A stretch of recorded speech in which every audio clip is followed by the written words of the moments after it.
नमस्कार, DD news में आपका स्वागत है। मैं हूं चंद्रशेखर जोशी। प्रधानमंत्री नरेंद्र मोदी 2 देशों का सफल दौरा संपन्न कर स्वदेश वापसी के लिए रवाना हो गए हैं। प्रधानमंत्री ने वियना से दिल्ली के लिए प्रस्थान किया। अपनी इस यात्रा के पहले चरण में प्रधानमंत्री ने रूस का दौरा किया, जबकि दूसरे चरण में ऑस्ट्रिया गए।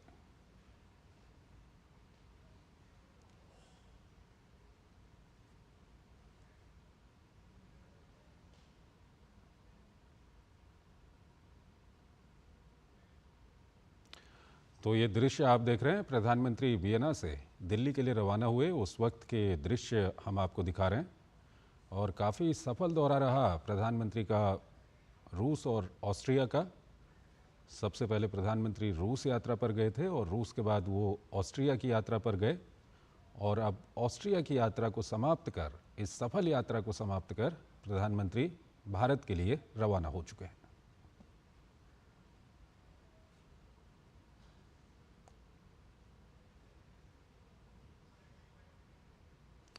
तो प्रधानमंत्री का काफ़ी सफल दौरा रहा ऑस्ट्रिया का। प्रधानमंत्री ने अभी कुछ देर पहले वहाँ पर ऑस्ट्रिया में भारतीय समुदाय के लोगों को संबोधित भी किया। उस वक्त पर प्रधानमंत्री ने काफ़ी महत्वपूर्ण बातें वहाँ पर कही। और प्रधानमंत्री का 2 देशों का ये दौरा था जो काफ़ी सफल रहा। सबसे पहले प्रधानमंत्री रूस की यात्रा पर गए और रूस में रूस के राष्ट्रपति व्लादिमीर पुतिन से प्रधानमंत्री की मुलाकात हुई। उसके बाद प्रधानमंत्री ऑस्ट्रिया की यात्रा पर पहुंचे। वहां पर प्रधानमंत्री ने ऑस्ट्रिया के चांसलर और ऑस्ट्रिया के राष्ट्रपति से मुलाकात की और ऑस्ट्रिया में भारतीय समुदाय के लोगों को संबोधित भी किया। प्रधानमंत्री ने ऑस्ट्रिया में उद्योगपतियों से भी वहां पर मुलाकात की और कई गणमान्य लोगों से प्रधानमंत्री ने वहां पर मुलाकात की। और ऑस्ट्रिया और भारत के संबंधों को और मजबूत करने में प्रधानमंत्री की ये यात्रा काफ़ी महत्वपूर्ण रही है। 41 साल बाद किसी भारतीय प्रधानमंत्री की ये ऑस्ट्रिया की पहली यात्रा थी और इस यात्रा से दोनों देशों के संबंध और मजबूत होंगे। इसी तरह प्रधानमंत्री ने रूस का दौरा किया और भारत और रूस की जो दोस्ती है और भारत और रूस के जो घनिष्ठ संबंध हैं, उन संबंधों को प्रधानमंत्री ने वहाँ पर और मजबूत किया। रूस के राष्ट्रपति व्लादिमीर पुतिन से मुलाकात की। प्रधानमंत्री ने वहाँ पर कई अन्य महत्वपूर्ण जगहों का दौरा भी किया और साथ ही साथ रूस में जो भारतीय समुदाय है उसको भी प्रधानमंत्री ने संबोधित किया। उसके बाद प्रधानमंत्री ऑस्ट्रिया पहुंचे और ऑस्ट्रिया की अपनी यात्रा खत्म कर अब प्रधानमंत्री दिल्ली के लिए रवाना हो गए हैं।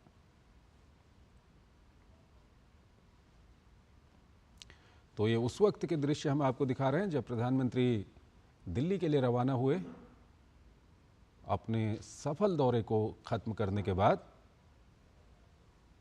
और इस यात्रा के पहले चरण में प्रधानमंत्री ने रूस का दौरा किया था और दूसरे चरण में प्रधानमंत्री ऑस्ट्रिया पहुंचे थे।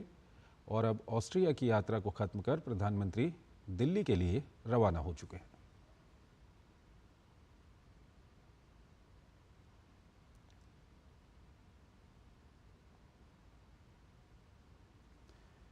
तो ये उस वक्त के दृश्य हम आपको दिखा रहे हैं जब प्रधानमंत्री दिल्ली के लिए रवाना हुए। काफ़ी महत्वपूर्ण प्रधानमंत्री का ये विदेश दौरा रहा। पहले चरण में प्रधानमंत्री रूस पहुंचे और उसके बाद ऑस्ट्रिया की उन्होंने यात्रा की। और अब ऑस्ट्रिया की यात्रा को ख़त्म कर प्रधानमंत्री वियना से दिल्ली के लिए रवाना हो चुके हैं,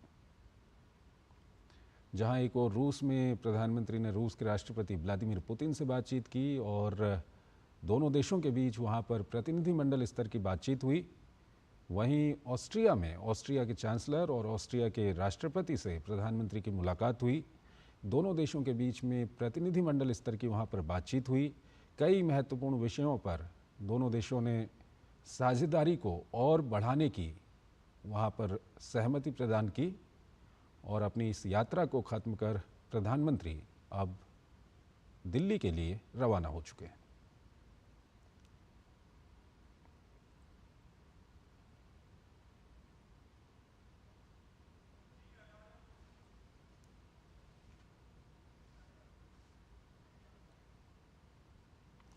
और आइए अब देखते हैं इस वक्त की हेडलाइंस।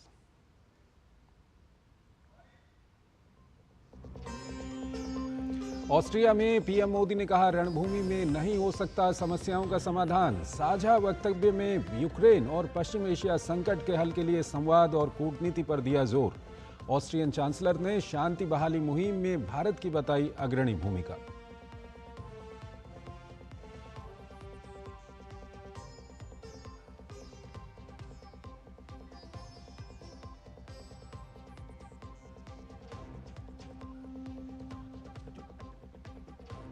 भारत ऑस्ट्रिया ने संबंधों को रणनीतिक दिशा देने का किया फैसला। वियना में प्रतिनिधिमंडल स्तर की वार्ता में बुनियादी ढांचा विकास, आर्टिफिशियल इंटेलिजेंस और अक्षय ऊर्जा सहित कई क्षेत्रों में सहयोग पर बनी सहमति।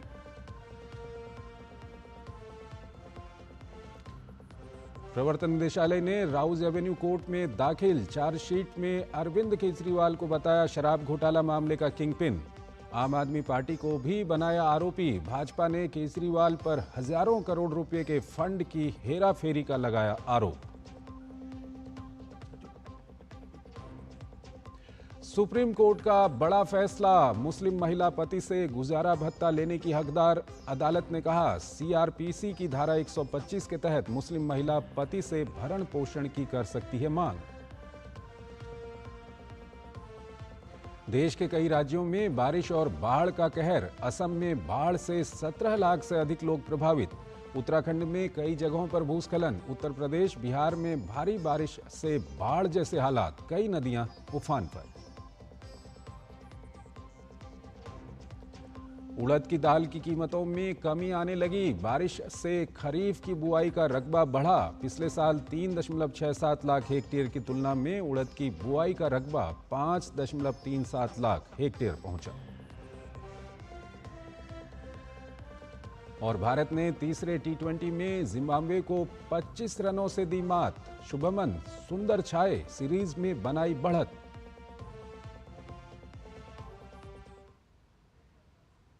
और आइए अब खबरों को विस्तार से दिखाते हैं। प्रधानमंत्री नरेंद्र मोदी ने वियना में भारतीय समुदाय को संबोधित किया।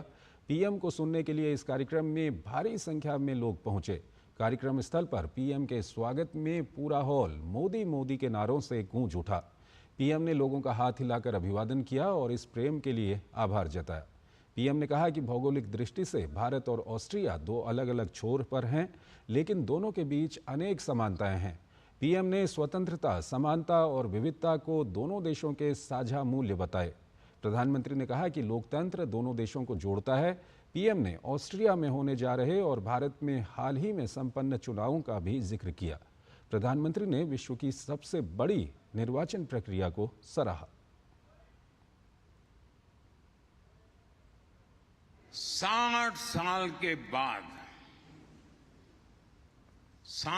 के बाद एक सरकार को लगातार तीसरी बार सेवा करने का अवसर भारत में मिला है।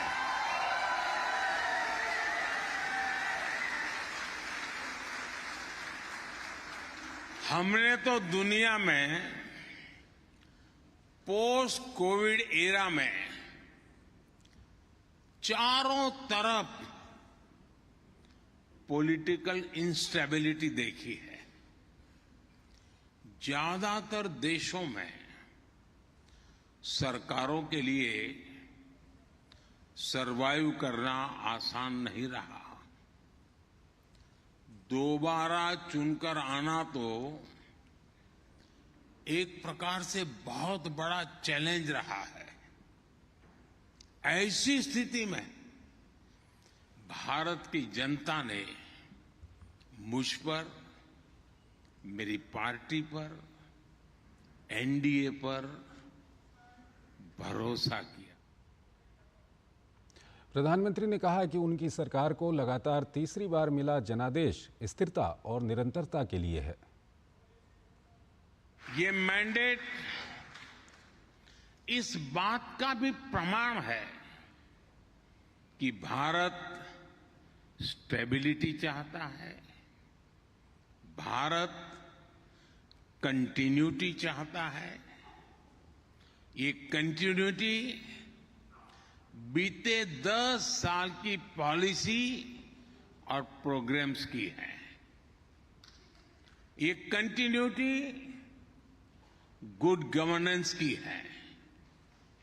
ये कंटिन्यूटी बड़े संकल्पों के लिए समर्पित होकर के काम करने की है। प्रधानमंत्री ने कहा कि आज पूरे विश्व में भारत की बहुत चर्चा है। पीएम ने कहा कि भारत हमेशा विश्व को ज्ञान और शांति का संदेश देता आया है। हजारों वर्षों से हम दुनिया के साथ नॉलेज और एक्सपर्टाइज शेयर करते रहे। हमने युद्ध नहीं दिए, हम सीना तान करके दुनिया को कह सकते हैं, हिंदुस्तान ने युद्ध नहीं बुद्ध दिए हैं। जब मैं बुद्ध की बात करता हूं तो इसका मतलब है कि भारत ने हमेशा पीस और प्रॉस्पेरिटी ही दी है। इसलिए 21वीं सदी की दुनिया में भी भारत अपनी इस भूमिका को सशक्त करने वाला है। आज जब दुनिया भारत को विश्व बंधु के रूप में देखती है तो ये हमारे लिए गर्व की बात है। पीएम ने ऑस्ट्रिया में संस्कृत की पढ़ाई और इंडोलॉजी अध्ययन की परंपरा का जिक्र किया। प्रधानमंत्री ने वियना के भारतीय महापुरुषों से जुड़े इतिहास को भी याद किया। वियना ने रविंद्रनाथ टैगोर और नेताजी सुभाष जैसे हमारे अनेक महान व्यक्तित्वों की मेजबानी की है और गांधी जी की शिष्या मीराबेन का अंतिम समय वियना में ही बीता है।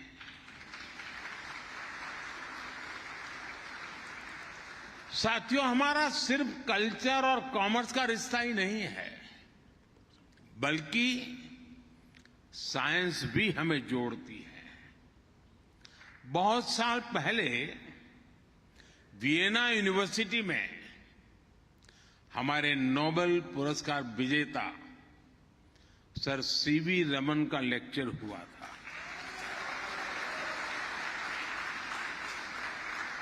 मुझे नोबेल पुरस्कार विजेता एंटोन जाइलिंगा से मुलाकात करने का अवसर मिला। इन दोनों महान वैज्ञानिकों को क्वांटम ने कनेक्ट किया है। और आइए प्रधानमंत्री के ऑस्ट्रिया दौरे पर एक रिपोर्ट आपको दिखाते हैं।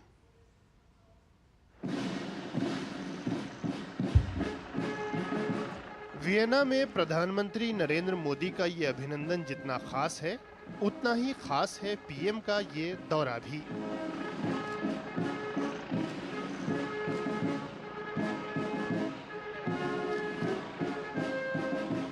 इकतालीस वर्ष बाद किसी भारतीय प्रधानमंत्री के पहले दौरे ने भारत ऑस्ट्रिया संबंधों में मजबूती की नई इबारत लिखी है।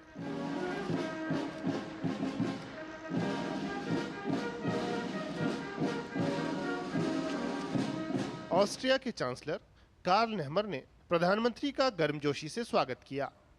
फेडरल चांसलरी में हुई प्रतिनिधिमंडल स्तर की वार्ता में भारत ऑस्ट्रिया सहयोग को आगे बढ़ाने पर सहमति बनी। इतना ही नहीं, दोनों देशों ने आपसी संबंधों को रणनीतिक दिशा देने का भी फैसला किया। इंफ्रास्ट्रक्चर विकास, innovation, renewable energy, hydrogen, water and waste management, artificial intelligence, quantum जैसे क्षेत्रों में एक दूसरे के सामर्थ्य को जोड़ने का काम किया जाएगा। दोनों देशों की युवा शक्ति और आइडियाज को कनेक्ट करने के लिए स्टार्टअप ब्रिज को गति दी जाएगी। पीएम मोदी और ऑस्ट्रिया के चांसलर की बैठक में यूक्रेन संघर्ष और पश्चिम एशिया की स्थिति पर भी विस्तार से बात हुई। पीएम ने दोहराया कि ये युद्ध का समय नहीं है। पीएम ने शांति स्थापना की दिशा में भारत ऑस्ट्रिया सहयोग की भी पेशकश की। मैंने पहले भी कहा है, यह युद्ध का समय नहीं है। समस्याओं का समाधान रणभूमि में नहीं हो सकता।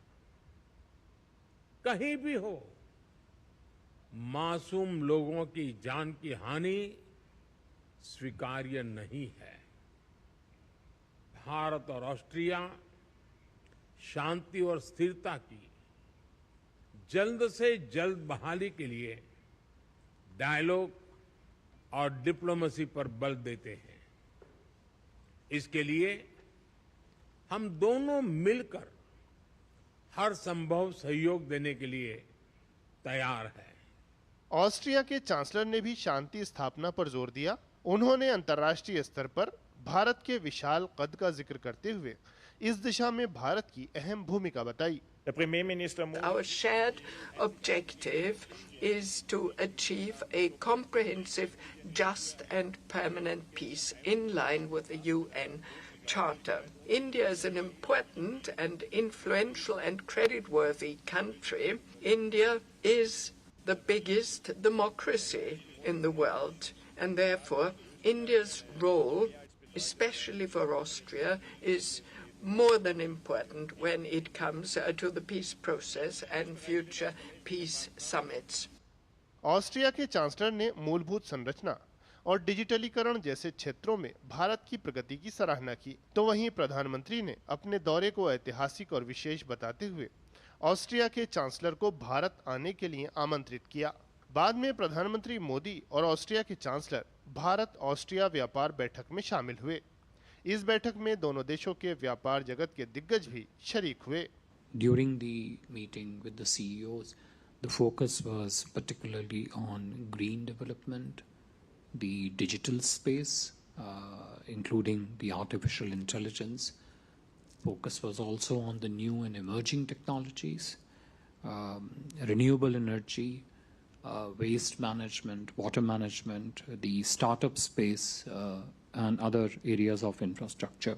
प्रधानमंत्री नरेंद्र मोदी ने ऑस्ट्रिया के राष्ट्रपति अलेक्जेंडर वान डेर बेलेन से भी मुलाकात की। दोनों नेताओं ने आपसी संबंधों की मजबूती से जुड़े अहम मुद्दों पर विचार विमर्श किया। गौतम रॉय और अरुण शर्मा के साथ ब्यूरो रिपोर्ट, डीडी न्यूज। रूस और ऑस्ट्रिया यात्रा के दौरान प्रधानमंत्री ने संवाद और कूटनीति के माध्यम से टकराव के शांतिपूर्ण समाधान पर बल दिया। प्रधानमंत्री ने शांति स्थापना की किसी भी पहल में सहयोग की पेशकश की। We clearly brought out that the dialogue and diplomacy, and not the battlefront war, is a way forward in finding a solution to this. In discussing this, Prime Minister was also very clear that whatever contribution India can make in arriving at that peaceful solution through dialogue and diplomacy, we would be very, very happy to make that contribution. ऑस्ट्रियाई quantum भौतिक विज्ञानी Anton Zeilinger ने प्रधानमंत्री नरेंद्र मोदी से मुलाकात की। Anton Zeilinger को 2022 में भौतिकी के नोबेल पुरस्कार से नवाजा गया था। 79 वर्षीय एंटोन जिलिंगर का भौतिक विज्ञान की दुनिया में महत्वपूर्ण योगदान माना जाता है। प्रधानमंत्री से वियना में इंडोलॉजिस्ट मार्टिन गेंजेले, बिरगिट केलनर, बोरेन लेरियोस और कैरिन प्रेसेडेज ने भी मुलाकात की।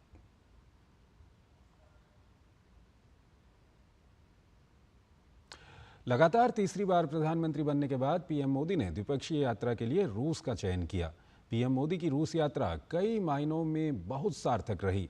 इस यात्रा से जहां दोनों देशों के आपसी संबंधों को नई ऊंचाई मिली है, तो अस्थिर वैश्विक हालात के बीच अपनी स्थिर विदेश नीति का संदेश भी भारत ने साफ तौर पर दे दिया है। दोनों देशों में 9 समझौते हुए तो भविष्य की नई संभावनाओं के द्वार भी खुले हैं। पीएम मोदी ने एक बार फिर से राष्ट्रपति पुतिन को संघर्ष के बजाय संवाद से समाधान की ओर बढ़ने की बात कही है। प्रधानमंत्री नरेंद्र मोदी की रूस यात्रा दोनों देशों के संबंधों को मजबूती प्रदान करने वाली रही। इस दौरान प्रधानमंत्री मोदी ने 22वें भारत रूस वार्षिक शिखर सम्मेलन में हिस्सा लिया। उन्होंने एक ओर जहां क्षेत्र में शांति स्थापित करने के लिए कूटनीति और संवाद पर जोर दिया, तो रूस भारत संबंधों को नई ऊंचाई पर ले जाने का विश्वास जताया। रूस के राष्ट्रपति व्लादिमीर पुतिन के आमंत्रण पर मॉस्को पहुंचे प्रधानमंत्री नरेंद्र मोदी को राष्ट्रपति पुतिन ने अपना बेहद करीबी दोस्त बताया और बहुत ही गर्मजोशी के साथ उनका स्वागत किया। दोनों नेताओं ने अनौपचारिक बातचीत में अपने अपने अनुभव साझा किए, लेकिन जब औपचारिक रूप से दोनों नेताओं की वार्ता शुरू हुई तो प्रधानमंत्री मोदी ने भारत के पक्ष को सीधे और सधे हुए शब्दों में साफ तरीके से रख दिया। प्रधानमंत्री मोदी ने रूस यूक्रेन जंग के बीच एक बार फिर से संवाद से समाधान की बात कही। एक्सेलेंसी, एक मित्र के नाते मैंने हमेशा कहा है कि हमारी भावी पीढ़ी के उज्जवल भविष्य के लिए शांति सर्वाधिक आवश्यक है, लेकिन मैं ये भी जानता हूं कि युद्ध के मैदान में समाधान संभव नहीं होते।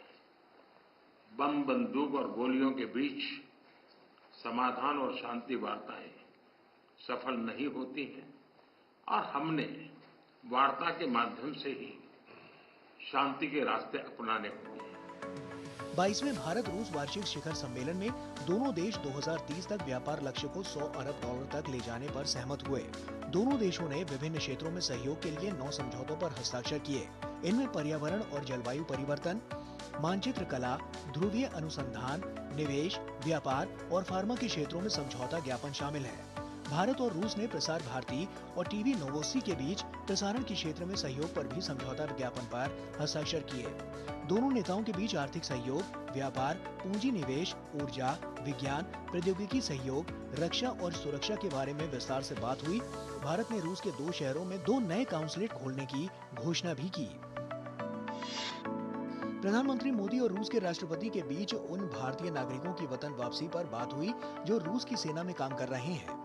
इसके अलावा नए प्रस्तावित पूर्वी गलियारे के बारे में भी बात हुई, जिसे चेन्नई व्लादिवोस्तोक पूर्वी गलियारा कहा जाता है। प्रधानमंत्री ने रूस की यात्रा के दौरान प्रवासी भारतीयों से मुलाकात की। पीएम मोदी ने वैश्विक परिदृश्य में भारत की बदलती भूमिका को सामने रखते हुए कहा कि भारत अब समस्याओं का समाधान करता है। भारत जल्द ही दुनिया की तीसरी सबसे बड़ी अर्थव्यवस्था बनने वाला है। आने वाले 10 साल और भी फास्ट ग्रोथ के होने वाले हैं। सेमीकंडक्टर से इलेक्ट्रॉनिक मैन्युफैक्चरिंग तक, ग्रीन हाइड्रोजन से इलेक्ट्रिक व्हीकल तक और वर्ल्ड क्लास इंफ्रास्ट्रक्चर, भारत की नई गति दुनिया के विकास का, और मैं बहुत जिम्मेवारी से कह रहा हूं, दुनिया के विकास का अध्याय लिखेगी। आज ग्लोबल इकोनॉमी की ग्रोथ में 15% भारत कंट्रीब्यूट कर रही है। रूस यात्रा के दौरान प्रधानमंत्री ने मॉस्को स्थित एटॉम सेंटर देखा। इस दौरान राष्ट्रपति पुतिन प्रधानमंत्री मोदी के साथ रहे। परमाणु ऊर्जा के उपयोग के विभिन्न आयामों की जानकारी प्रधानमंत्री ने बड़ी ही बारीकी के साथ जानकारी हासिल की। प्रधानमंत्री ने रूस में उच्च शिक्षा के लिए गए छात्रों से भी उनके अनुभव जाने। प्रधानमंत्री नरेंद्र मोदी को रूस के सर्वोच्च सम्मान Order of Saint Andrew the Apostle the First Called से सम्मानित किया गया। ये रूस का सबसे प्रतिष्ठित नागरिक सम्मान है। 2019 में रूस ने ये सम्मान देने का ऐलान किया था। ये पुरस्कार रूस और भारत के बीच एक विशेषाधिकार प्राप्त रणनीतिक साझेदारी विकसित करने और दोनों देशों के बीच मैत्रीपूर्ण संबंधों को बढ़ावा देने के पीएम मोदी के विशिष्ट योगदान के लिए दिया गया है। पीएम मोदी अपनी मॉस्को यात्रा के दौरान memorial tomb of the unknown soldier पहुंचे, जहां उन्होंने उन सैनिकों को श्रद्धांजलि दी जिन्होंने द्वितीय विश्व युद्ध के समय सोवियत संघ की रक्षा में अपने प्राणों को न्यौछावर कर दिया था। पीएम मोदी की इस यात्रा से जहां दोनों देशों के आपसी संबंधों को आगे बढ़ाने में मदद मिली है, तो वहीं नई भू राजनीतिक परिस्थितियों के लिहाज से कई संदेश भी दिए गए हैं। सुधीर यादव, अरुण शर्मा के साथ ब्यूरो रिपोर्ट, टीडी न्यूज। और आइए अब कुछ अन्य महत्वपूर्ण खबरों की ओर आपको लिए चलते हैं। दिल्ली के शराब घोटाला मामले में प्रवर्तन निदेशालय ने कोर्ट में चार्जशीट दाखिल कर दी है। इस मामले में ईडी ने 38 लोगों को आरोपी बनाया है, जिसमें दिल्ली के सीएम अरविंद केजरीवाल और आम आदमी पार्टी को आरोपी बनाया गया है। चार्जशीट के मुताबिक अरविंद केजरीवाल इस पूरे घोटाले के मुख्य साजिशकर्ता हैं। इस पूरे मामले के बाद सियासी बयानबाजी एक बार फिर से तेज हो गई है।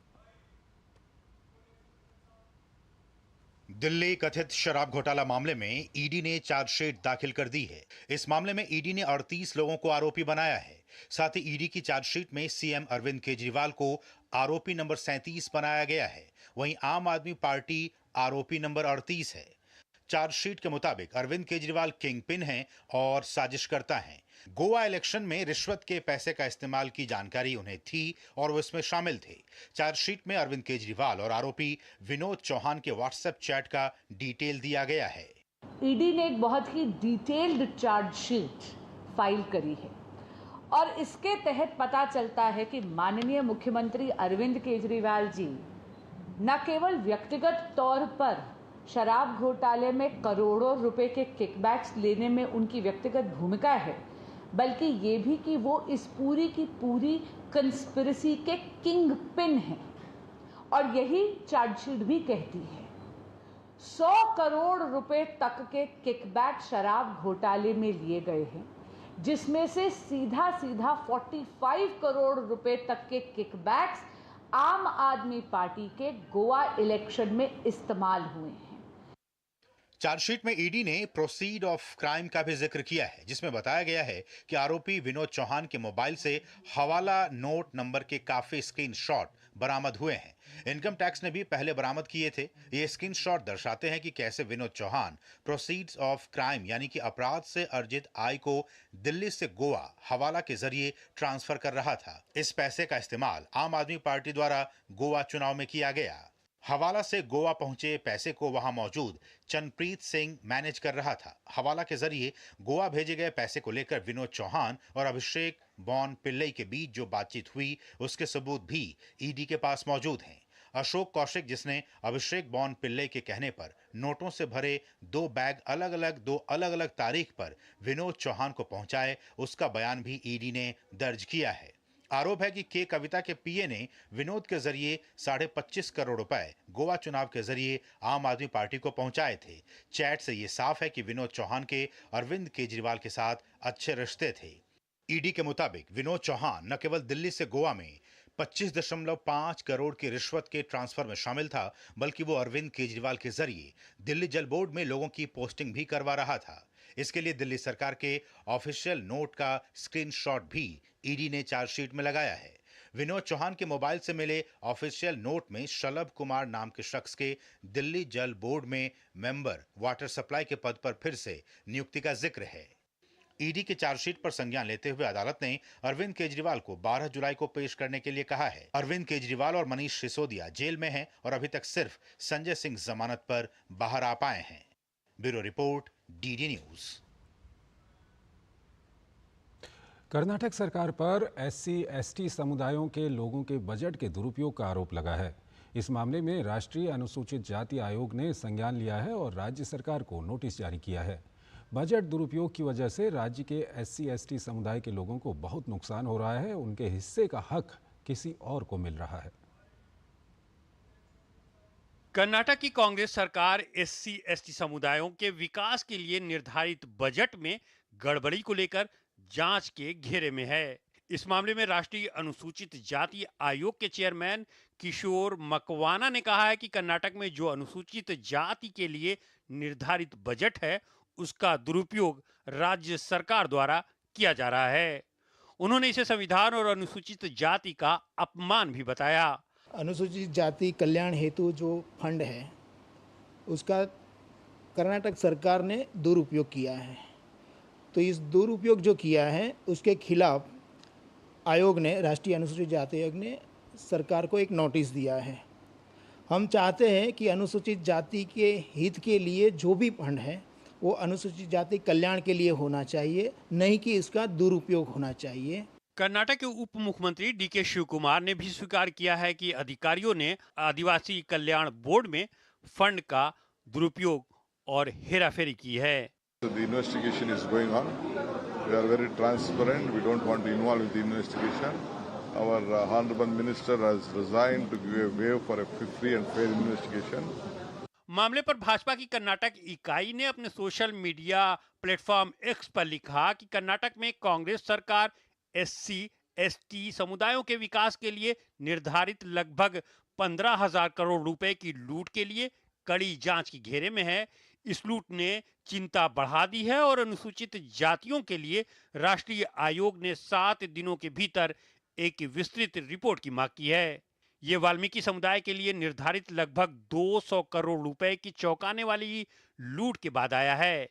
कांग्रेस को हाशिए पर पड़े समुदायों के लिए निर्धारित धन की लूट बंद करनी चाहिए।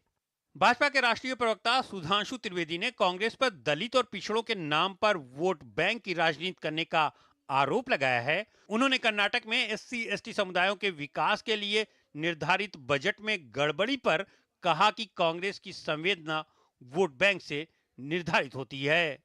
तक कांग्रेस की सोच की बात है और कर्नाटक की बात है, तो अनुसूचित जाति के संदर्भ में उनकी संवेदना वहीं तक रहती जब तक तगड़ा वाला वोट बैंक ना दिख जाए। जैसे उससे तगड़ा वाला वोट बैंक दिखता है तो तराजू पे तौलते हैं और उसके बाद छोड़ देते हैं।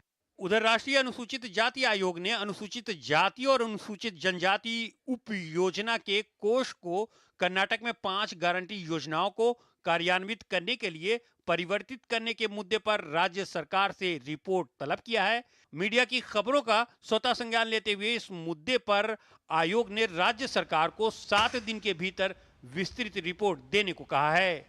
रजनीश त्रिपाठी के साथ bureau report, DD news. Supreme court ने एक बड़ा फैसला दिया है। सुप्रीम कोर्ट ने एक बार फिर दोहराया कि मुस्लिम महिला भी CRPC की धारा 125 के तहत पति से भरण पोषण की मांग कर सकती है। कोर्ट ने कहा है कि अगर एक मुस्लिम व्यक्ति मुस्लिम महिला को मुस्लिम पर्सनल लॉ के तहत तलाक देता है तो CRPC की धारा 125 या मुस्लिम women protection of rights on divorce act 1986 की धारा 3 के तहत भरण पोषण की मांग कर सकती है।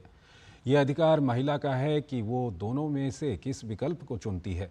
दोनों कानून एक दूसरे का विरोध नहीं करते हैं। इसी तरह 3 तलाक जैसे अवैध तरीके से तलाक के मामले में महिला Muslim women protection of rights on marriage act 2019 की धारा 5 या CRPC की धारा 125 के तहत मेंटेनेंस की मांग कर सकती है।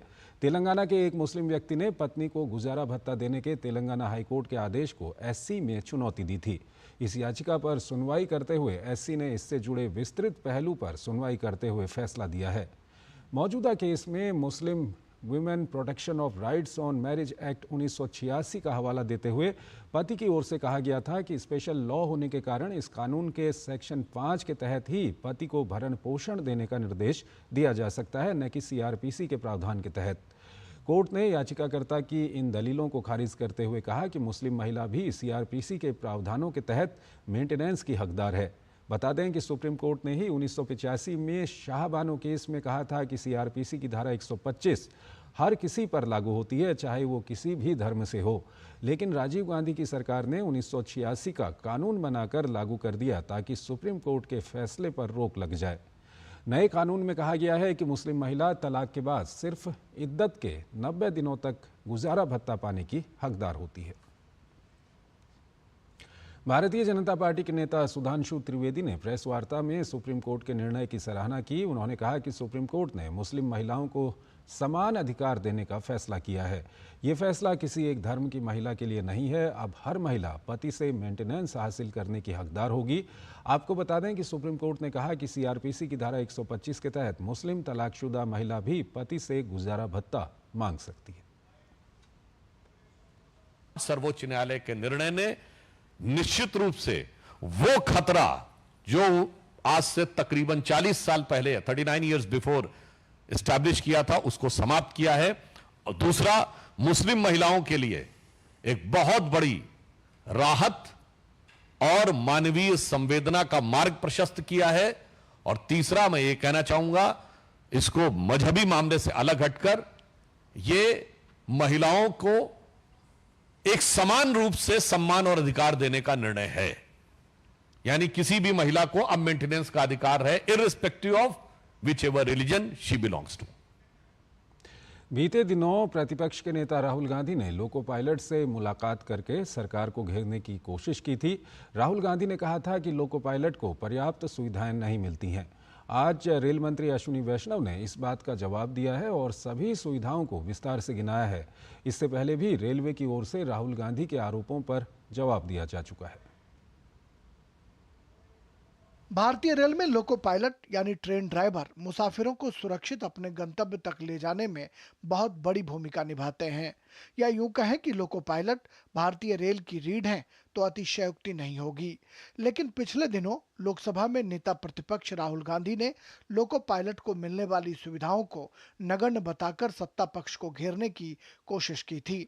राहुल गांधी के बयान पर सियासत अब गर्मा गई है और रेलवे मंत्रालय और उत्तर रेलवे के बाद अब रेल मंत्री अश्विनी वैष्णव ने खुद मोर्चा संभाला है और बकायदा सोशल मीडिया प्लेटफॉर्म पर आकर लोको पायलट को मिलने वाली सुविधाओं का जहां जिक्र किया है, वहीं ये भी कहा कि लोको पायलट रेलवे के सदस्य हैं। रेल मंत्री ने सोशल मीडिया प्लेटफॉर्म एक्स पर बकायदा बताया है कि 2014 से पहले लोको पायलट के रनिंग रूम की हालत बहुत खराब थी। लोको पायलट की ड्यूटी के बाद उन्हें पर्याप्त विश्राम प्रदान किया जाता है।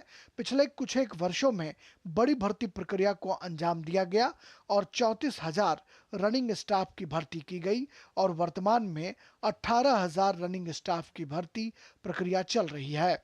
2004 से 2014 तक लोको पायलट को मिलने वाली सुविधाएं नगण्य थीं, लेकिन 2014 से 2024 तक मिलने वाली सुविधाओं पर एक नजर डालें तो वातानुकूलित विश्राम कक्ष की संख्या 558 तक जा पहुंची है, तो इंजन के अंदर वातानुकूलित केबिन की संख्या 7,075 है, जबकि इंजन के अंदर टॉयलेट की संख्या 815 है। इससे पहले लोको पायलट कह चुके हैं कि उन्हें भारतीय रेल के द्वारा तमाम तरह की अत्याधुनिक सुविधाएं मिल रही हैं, जो विपक्ष के नेता के दावों की पोल खोलते हैं। सुबह हम 5 बजे जीटी लेके आए थे और अब इंटरसिटी लेके जाएंगे शाम को 5 बजे। लगभग हमें 12 घंटे का रेस्ट मिल रहा है यहाँ पर, तो ऐसा कोई दिक्कत नहीं है। खाना पीना भी अच्छा मिलता है, रनिंग रहने की सुविधा ही अच्छी है और एसी रूम है सारे और साफ सफाई ठीक है। इंजन में करीब अभी 70-80% एसी लग चुके हैं। भारतीय रेल लोको पायलट को कैंटीन समेत अनेक अत्याधुनिक सुविधाएं मुहैया करा रहा है, जो भारतीय रेल की संवेदनशीलता को दर्शाता है। राजेश राज की report, DD news, Delhi. Uttar Pradesh के उन्नाव में आज सुबह एक भीषण सड़क हादसा हुआ है। लखनऊ आगरा एक्सप्रेसवे पर टैंकर और डबल डेकर बस के बीच टक्कर हो गई, जिसके बाद बस कई बार पलट गई। इस हादसे में 18 यात्रियों की मौत हो गई है। प्रधानमंत्री मोदी ने इस दर्दनाक हादसे पर शोक संवेदना प्रकट करते हुए अनुग्रह राशि की घोषणा की। उत्तर प्रदेश की उन्नाव बांगर मऊ कोतवाली क्षेत्र के आगरा लखनऊ एक्सप्रेसवे पर आज सुबह दर्दनाक सड़क हादसा हो गया, जिसमें 18 लोगों की मौत हो गई और 19 से अधिक लोग घायल हो गए। बस में कुल 57 लोग सवार थे। मरने वालों में महिलाएं और बच्चे भी शामिल हैं।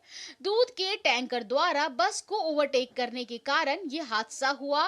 इस दौरान टैंकर की बस की भीषण टक्कर हो गई, जिसके कारण बस बीच से फट गई है। बस बिहार के सीतामढ़ी से दिल्ली जा रही थी।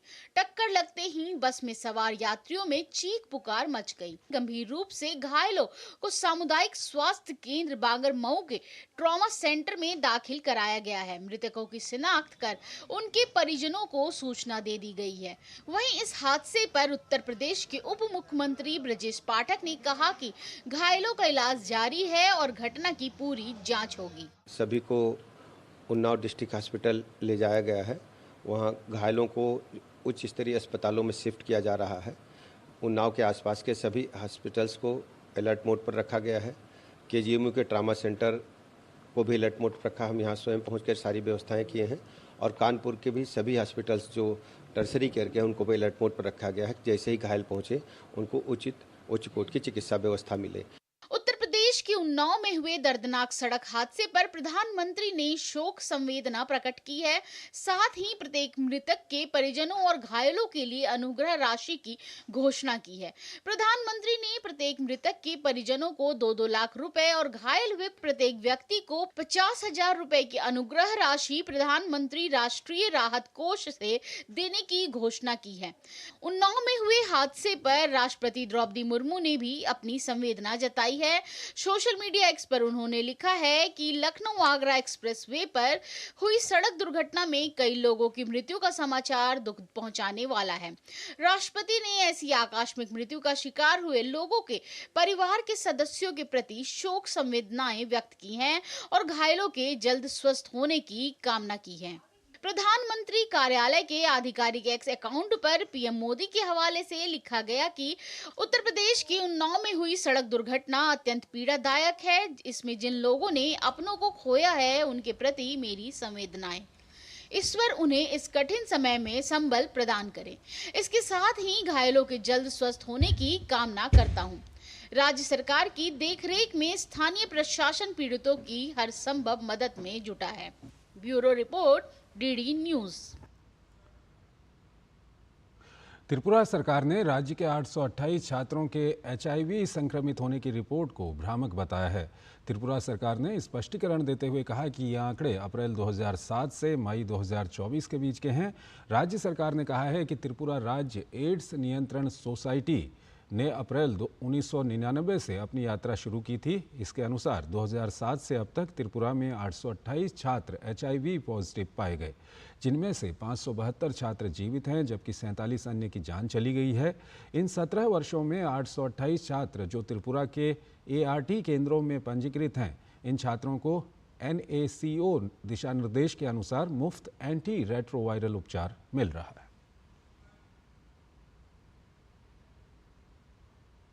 इन दिनों भारी बारिश देश के कई इलाकों में मुश्किलें पैदा कर रही है। पहाड़ी राज्यों में बारिश से हो रहे भूस्खलन की वजह से कई रास्ते अवरुद्ध हो गए हैं, तो सामान्य जनजीवन खासा प्रभावित हुआ है। मैदानी समेत पूर्वोत्तर के राज्यों में बाढ़ से हालात खराब हो गए हैं। राज्य सरकार और राहत एजेंसियां बचाव और राहत के काम में लगी हुई हैं, लेकिन मौसम परेशानी पैदा कर रहा है। देश के कई हिस्सों में भारी बारिश लोगों के लिए आफत बन गई है।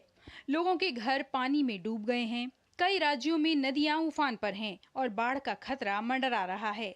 शहरों में भारी बारिश के कारण जलभराव की समस्या से लोग परेशान हैं। असम में बाढ़ की स्थिति में थोड़ा सुधार हुआ है।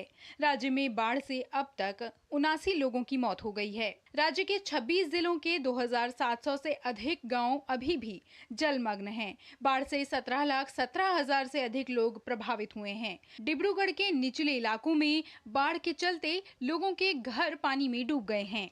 नेपाल में 44 सालों में पहली बार कोसी बैराज के सभी 56 दरवाजे खोल दिए गए हैं और तकरीबन 4 लाख क्यूसेक पानी छोड़ने की वजह से कई गांवों में बाढ़ जैसे हालात बन गए हैं। कोसी नदी में जलस्तर बढ़ने की वजह से सहरसा, सुपौल और मधेपुरा जिलों में बाढ़ का खतरा मंडरा रहा है। इस स्थिति से बचने के लिए स्थानीय लोग सुरक्षित जगहों के लिए कूच कर रहे हैं। उत्तर प्रदेश में लगातार बारिश के बाद मुरादाबाद में रामगंगा का जलस्तर बढ़ने के बाद जिले के 20 गांवों में बाढ़ जैसी स्थिति उत्पन्न हो गई है। वहीं अयोध्या में सरयू नदी का जलस्तर धीरे धीरे बढ़ने से लोगों को बाढ़ की चिंता सताने लगी है। हापुड़ में भारी बारिश के कारण दिल्ली लखनऊ रोड देवनंदिनी फ्लाईओवर पर जलभराव देखने को मिला, तो नोएडा में भी बारिश हुई। उत्तर प्रदेश के मुख्यमंत्री योगी आदित्यनाथ ने पीलीभीत के बाढ़ प्रभावित क्षेत्रों पूरनपुर तहसील, सदर तहसील, बीसलपुर तहसील सहित अन्य इलाकों का हवाई निरीक्षण किया। उन्होंने लोगों से मुलाकात भी की। योगी आदित्यनाथ ने बाढ़ प्रभावित इलाकों में चल रहे राहत कार्यों को तीव्र गति से संचालित करने के निर्देश दिए। योगी आदित्यनाथ ने लखीमपुर खीरी में बाढ़ प्रभावित क्षेत्रों का निरीक्षण भी किया। उत्तराखंड में भीषण बारिश का दौर जारी है। उत्तराखंड के चमोली के पाताल गंगा इलाके में भीषण लैंडस्लाइड हुआ है, जिससे जोशीमठ बद्रीनाथ हाईवे तत्काल बंद कर दिया गया। खटीमा के कई हिस्से बाढ़ से प्रभावित हुए, जबकि उधम सिंह नगर में बाढ़ से मकानों और सड़कों को नुकसान पहुंचा है। पूरा ये ओवरफ्लो हो गया था, पूरा रोड से ऊपर पानी आधा घर तक। मेरे पूरा ये दीवार और रोड खेत सब मतलब पूरा चला, घर ही जाने वाला था, लेकिन वो तो फिर गांव वाले बीच बचाव के लिए आए, थोड़ा बहुत कैसे भी पानी का कटाव इधर उधर करने पर तब जाके थोड़ा रोकथाम की गई। वहीं दिल्ली, पंजाब के चंडीगढ़ और अमृतसर शहर के कई हिस्सों में भारी बारिश हुई। छत्तीसगढ़ की राजधानी रायपुर में भी बारिश हुई। अभी का स्थिति देखते हैं तो मॉनसून ट्रफ का सरफेस में तो वो अभी भी बंगाल की खाड़ी में है, जिसके कारण से मॉइस्चर थोड़ा बहुत नॉर्थ इंडिया में जा रही है, मगर थोड़ा अपर लेवल्स में ऑलरेडी मॉनसून ट्रफ नॉर्थ की तरफ शिफ्ट करना शुरू कर दिया है। प्राइमरीली हमारे ईस्ट और नॉर्थ ईस्ट इंडिया में अभी बारिश बढ़ेगी। कल थोड़ा घटेगा, मगर परसों से दोबारा वेस्ट कोस्ट में आपका बारिश बढ़ जाएगी। मध्य महाराष्ट्र के अलग अलग हिस्सों में 13 जुलाई तक भारी वर्षा होने की संभावना है। इसके मद्देनजर मौसम विभाग ने महाराष्ट्र के कई हिस्सों में भारी बारिश का ऑरेंज अलर्ट जारी किया है। वहीं मुंबई में पिछले 24 घंटों के दौरान काफी भारी बारिश हुई, जिसके कारण रिहायशी इलाकों में बरसात का पानी भर गया। Bureau report, DD news. उड़द दाल की कीमतों में कमी लाने की उपभोक्ता मामले विभाग के प्रयासों के बाद इसकी कीमतों में कमी आई है। उपभोक्ताओं के लिए कीमतों को स्थिर रखने की दृष्टि से केंद्र सरकार के सक्रिय उपाय काफ़ी महत्वपूर्ण साबित हुए हैं और किसानों को अपनी उपज का पर्याप्त मूल्य मिलना सुनिश्चित हुआ है। अच्छी बारिश होने की उम्मीद बढ़ने से किसानों का मनोबल भी बढ़ा है और ऐसी संभावना है कि इसके कारण मध्य प्रदेश, आंध्र प्रदेश, उत्तर प्रदेश, राजस्थान, तमिलनाडु और महाराष्ट्र जैसे प्रमुख उड़द उत्पादक राज्यों में अच्छी उपज होगी। 5 जुलाई 2024 तक उड़द की बुआई का रकबा 5,37,000 हेक्टेयर तक पहुंच गया है, जबकि पिछले साल इसी अवधि में ये 3,67,000 हेक्टेयर था। 90 दिनों में उपज देने वाली इस फसल से इस साल खरीफ के मौसम में अच्छा उत्पादन होने की उम्मीद है। खरीफ की बुआई के मौसम से पहले नेफेड और NCCAF जैसी सरकारी एजेंसियों की ओर से किए जाने वाले किसानों के पूर्व पंजीकरण में उल्लेखनीय तेजी आई है। ये प्रयास किसानों को खरीफ मौसम के दौरान दलहन उत्पादन करने के लिए प्रोत्साहित करने की सरकार की रणनीति का हिस्सा हैं और इसका उद्देश्य इस क्षेत्र में आत्मनिर्भरता हासिल करना है। ये उपाय किसानों और उपभोक्ताओं दोनों का ध्यान रखते हुए बाजार की गतिशीलता को संतुलित करने की सरकार की प्रतिबद्धता को बताते हैं। केंद्रीय कृषि मंत्री शिवराज सिंह चौहान के साथ उत्तर प्रदेश और मध्य प्रदेश के कृषि मंत्रियों ने मुलाकात की। मुलाकात के बाद दोनों कृषि मंत्रियों के साथ कृषि मंत्री शिवराज सिंह चौहान ने अलग अलग बैठकें की, जिसमें दोनों राज्यों में कृषि क्षेत्र में हो रही प्रगति की समीक्षा की गई। बैठक के बाद संवाददाताओं से बातचीत करते हुए यूपी के कृषि मंत्री सूर्य प्रताप शाही ने कहा कि उत्तर प्रदेश में दलहन और तिलहन का पिछले कुछ वर्षों में रिकॉर्ड उत्पादन हुआ है। बैठक के बाद MP के कृषि विकास मंत्री ऐदल सिंह कंशाना ने कहा कि PM मोदी का सपना विकसित भारत के लक्ष्य को प्राप्त करने का है, जो किसानों को समृद्ध किए बगैर संभव नहीं है। केंद्रीय कृषि मंत्री ने आश्वासन दिया है कि मध्य प्रदेश राज्य को कृषि क्षेत्र के विकास में केंद्र से जो भी आवश्यकता होगी उसे पूरा किया जाएगा।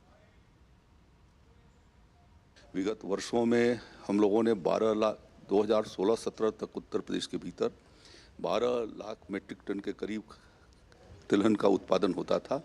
आज वो 28.5 लाख मीट्रिक टन के करीब हो रहा है।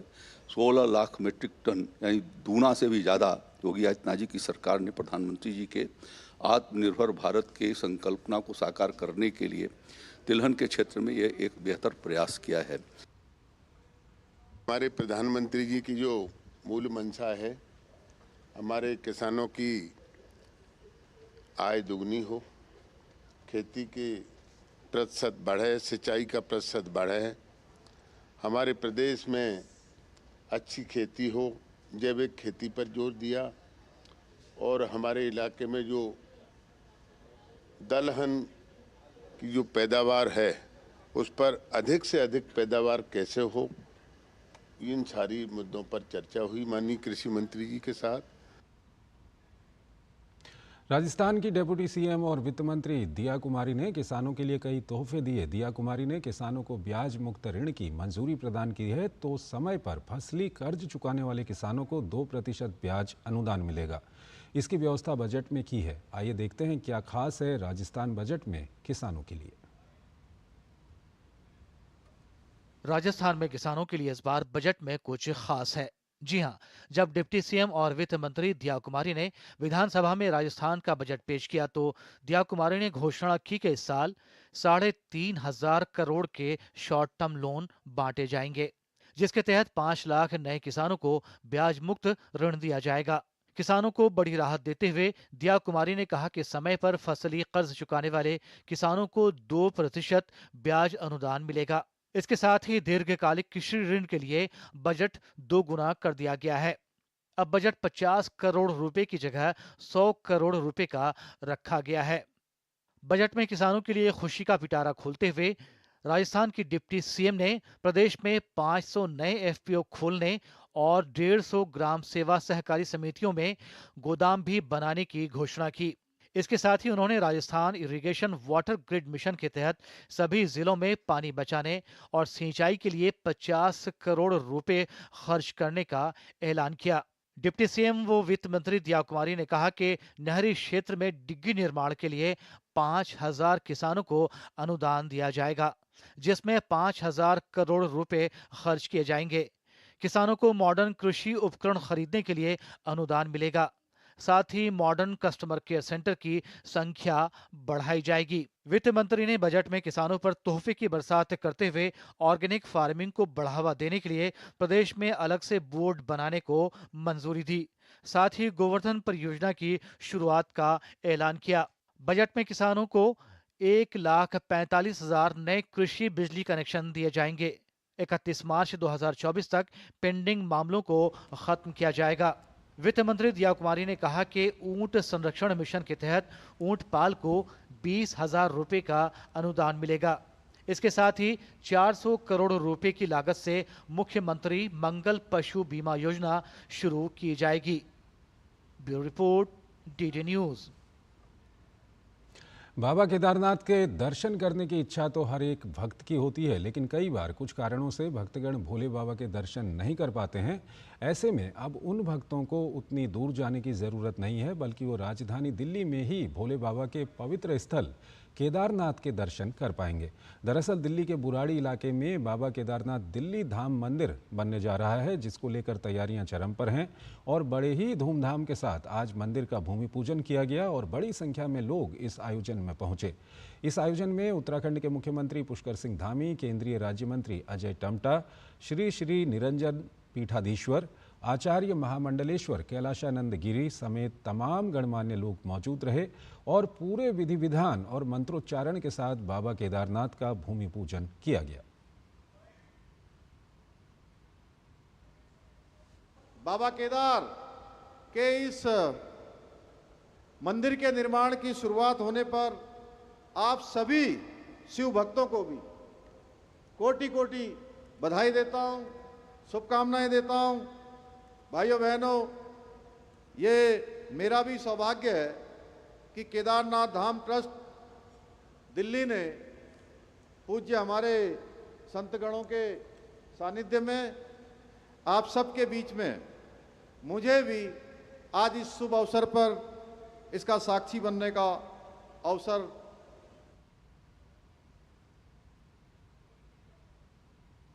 शुभ अवसर में सृष्टि निर्माण के बाद भारत माता की राजधानी जो पूरी दुनिया में जानी जाती है, पहचानी जाती है, और ईश्वरीय शक्ति के रूप में जिस प्रकार से केदारनाथ जी विराजमान हैं, उसी की भारत माता के आज के इस राजधानी में भूमि पूजन के शुभ अवसर पर भगवान भोलेनाथ और केदारनाथ बाबा जी को प्रणाम करते हुए, अभिनंदन करते हुए इस शुभ कार्य में एक दिव्य और भव्य मंदिर बने, भगवान हम सबको आशीर्वाद दें। झारखंड में पत्थर माफिया धरती को खोखला कर धड़ल्ले से खनन कर रहे हैं, जिससे राज्य की प्राकृतिक संपदाओं को नुकसान हो रहा है। देखिए हमारे संवाददाता सोमेश पटेल की रांची से ग्राउंड रिपोर्ट। झारखंड में 3,000 से ज्यादा अवैध पत्थर की खदानें हैं, जिसमें चतरा, गुमला, धनबाद, साहिबगंज सभी जगह ये माफिया अवैध खनन कर शासन को चुनौती देते नजर आ रहे हैं। विपक्ष राज्य की जेएमएम सरकार पर जल जंगल जमीन को बेचने का आरोप लगा रहा है। ये तो स्टेट स्पॉन्सर्ड करप्शन का बेहतरीन नमूना है। इससे बढ़िया नमूना क्या हो सकता है जब माननीय मुख्यमंत्री के विधायक प्रतिनिधि पंकज मिश्रा जो साहिबगंज के पत्थर माफिया थे, उन्होंने ही अपने कार्यकाल में पहले 2 वर्षों में 1250 करोड़ के पत्थरों को, पहाड़ों को गायब करवा कर, तुड़वा कर इसकी बाजाबता रेलवे से भिजवा दिया और अभी वो जेल में है 2 वर्षों से। ईडी ने 1250 करोड़ का सिर्फ एक साहिबगंज इलाके में ये आकलन किया है, इनिशियल आकलन किया है, जो पत्थर की वहाँ पे चोरी हुई है, एक तरह से पहाड़ों की चोरी हुई है। तो अवैध खनन तो सरकार का समर्थन है, बिना समर्थन के। अभी तक वो पंकज मिश्रा 2 साल से जेल में रहने के बाद भी विधायक प्रतिनिधि है माननीय मुख्यमंत्री के। झारखंड में खनन माफिया और विभागीय अफसरों का मजबूत गठजोड़ है। खनन का लाइसेंस तो 15 से 20 डेसिमल का ही जारी होता है, लेकिन शातिर खनन माफिया सैकड़ों एकड़ लंबे चौड़े इलाके पर कब्जा कर लेते हैं और अवैध खनन करते हैं। वहीं सत्तारूढ़ जेएमएम ऐसे किसी भी आरोपों से इनकार करता है। पिछली बार की सरकार के समय जो राजस्व वसूली खनन के क्षेत्र से था, उससे करीब 2.5 गुना ज्यादा राजस्व वसूली इस सरकार में हो रही है। जब राजस्व वसूली ज्यादा हो गया तो घोटाले कैसे होंगे? झारखंड की आदिवासी संस्कृति में पहाड़, वन और नदियों का खास महत्व है और ये मुद्दा यहाँ रहने वाले आदिवासियों से सीधे तौर पर जुड़ा है। इसके बावजूद झारखंड में पहाड़ों को बचाने के लिए अब तक कोई प्रयास नहीं किए गए हैं। वहीं खनन के ऐसे किसी भी घोटाले पर हेमंत सोरेन सरकार मौन है। झारखंड राज्य में कहां-कहां करप्शन हुआ, इसकी परतें अब धीरे धीरे खुलने लगी हैं। जल, जंगल, जमीन ऐसा कोई क्षेत्र नहीं जहां पत्थर माफियों की नजर न पड़ी हो। सच बात तो यही है कि झारखंड राज्य में बिना डर भय के बेखौफ 3 के उजाले में बड़े पैमाने में पत्थर माफियों का काला कारोबार कई वर्षों से बदस्तूर जारी है। Somesh Patel, DD news, Ranchi, Jharkhand. तो इस बुलेटिन में फिलहाल इतना ही। नमस्कार।